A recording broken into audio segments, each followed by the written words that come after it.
ใจก็ผู้ว่าต่างหาอันมีอยู่ดีไหนคุยว่ามันนังใจอยากเคยอันคำตุกคำไม่เสียอ่านไปอย่างโทอันเสือเงินอันเสือคำเนื้อเสียงตาห้องน้ำคือมีอีสันอยากกวางแทนไปห้องจบลาก็โกกำปั้นเพราะว่าไม่ต้องขี่ไม่ย้อนเขา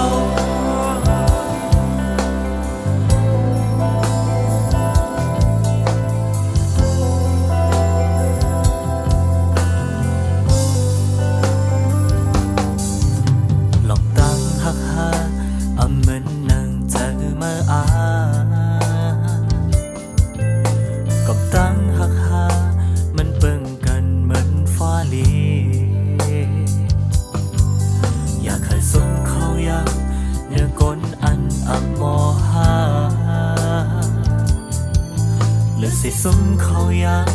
ก็มาเลยแต่เธอก็เพราะว่าต่างหากอันมีอยู่ดีนะโหยว่ามันนังใจอยากให้อันคำตุกคำไม่เส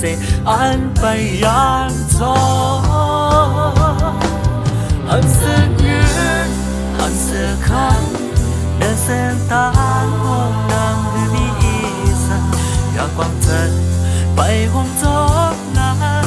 ก็โกกำปั้นเพราะว่าไม่ตุกขี่ไม่ย้อนเขา